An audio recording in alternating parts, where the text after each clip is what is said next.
have something I need to read. I'm not as well versed as the professionals. My family and I are excited and honored to be here today for the 75th anniversary of Liberation Day. 3 years ago, my wife and I visited this city for the first time. Back then, I didn't know much about your community, other than my father had been here during the war and made a memorable contribution to local history. After a warm welcome from Mayor Limitola and city officials, I was presented with a commemorative plaque and then escorted to several important locations connected to the events of 1944. At each place, I was provided information that helped me to understand the circumstances of the time and the challenges that people were facing. By the end of that day, I felt a deeper respect for my father and the individuals who were central figures in the liberation of Tuscany. When I left that evening, I did so with a desire to learn more about what it was like being here in 1944. Looking at Tuscany today, it's hard to imagine this peaceful land as a stage for one of the darkest dramas in human history. Yet 75 years ago, the front lines of World War II rolled into central Italy like a fog bank off the Mediterranean Sea. For trapped residents, expanding hostilities left no room for escape, as opposing forces clashed in a killing zone that respected neither soldier nor civilian. By advancing American troops, local partisan groups made every effort to oppose an enemy that for years had supported the tyranny and oppression of a fascist government. Overcoming the fear of death, these poorly armed fighters risked everything for the cause of freedom. As German personnel and equipment came under attack, Field Marshal Albert Kesselring instructed his commanders to eliminate the partisan threat by any means necessary. Many of his officers took this as permission to act with unrestrained brutality. All over central and northern Italy, the partisans were hunted down by special Nazi police units, conducting house-to-house searches known as rastrellamento. As a result of these sweeps, many freedom fighters were killed. Some were hung from lampposts as a warning to others. On June 13, 1944, 83 men from the West Tuscan town of Nicoletta were executed for suspected partisan activities, followed by 40 more in Gubbio on the 21st of June. 1 week later, in Civitella, 212 men, women, and children were massacred by squads of German soldiers seeking revenge for the deaths of 3 comrades. As I read the details of these atrocities, I recalled my father's words, "No one is safe in a war zone."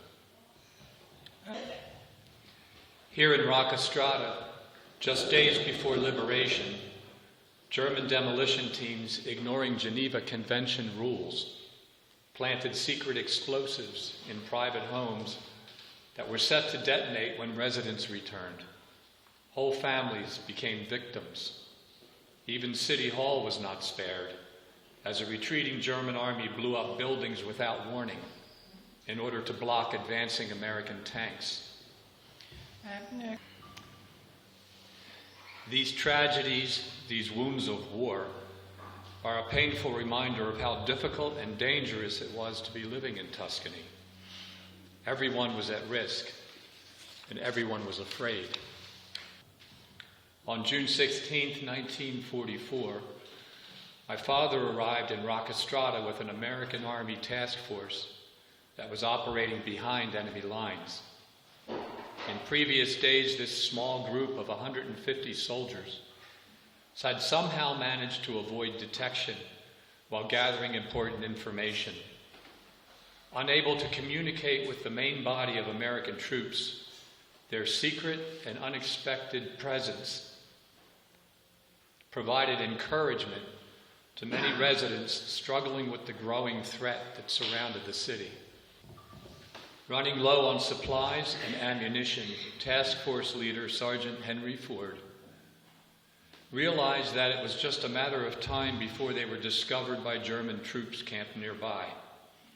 Too dangerous to remain in the city, he decided to move south after friendly forces were spotted on a hill near Camp Agnotico. It's not clear whether my father left the city that day and returned later, or if he remained behind to gather intelligence. Whichever the case, his intervention and concern for the safety and security of the town's people would leave a lasting impression on many whose lives were preserved by his timely warnings of impending explosions and disarming of numerous explosive devices. On June 23rd, American troops entered Roccastradini for the second time and found a community devastated by senseless acts of violence. As a result, the reaction to liberation lacked the joyous celebration of Rome just weeks earlier. Remembering that day,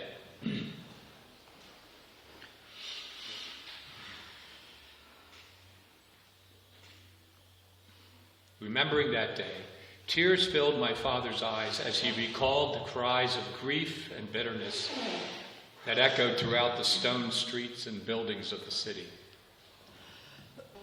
2 days later, the 36th Division ended their long and deadly campaign in Italy to prepare for their next challenge, the invasion of France. Having survived 49 days of combat from Cassino to Maremma, my father lost many friends, but also gained many new ones. Some of them are right here in Roccastradini. As he waited to be transported back to Rome, he wondered if he would ever see them again. That was 75 years ago, and he never returned to the city.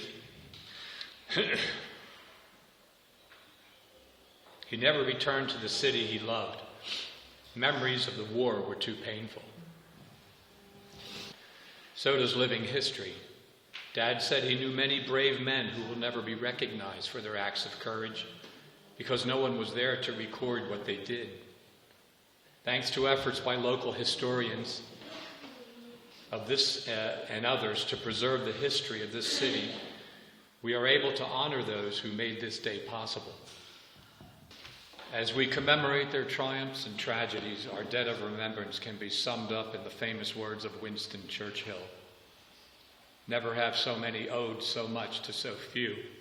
When my father passed away on New Year's Day 2014, he left behind 3 generations of children who have little awareness of the part he played in shaping their world. I hope that as a result of today's activities and the information provided in my book, Hidden Conflict, they and others may seek to learn more about World War II and the people who paid the price for their freedom. If my father were here today, he would tell you he was blessed to have survived the war. He would speak of the suffering and sacrifice of his generation.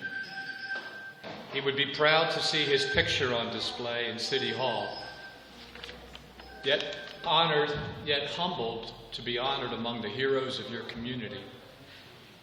Most of all, if he were here, his sincere care and concern for people would be evident through an expression of his well-tested faith. God bless Italy, God bless Roccastradini, and God bless America.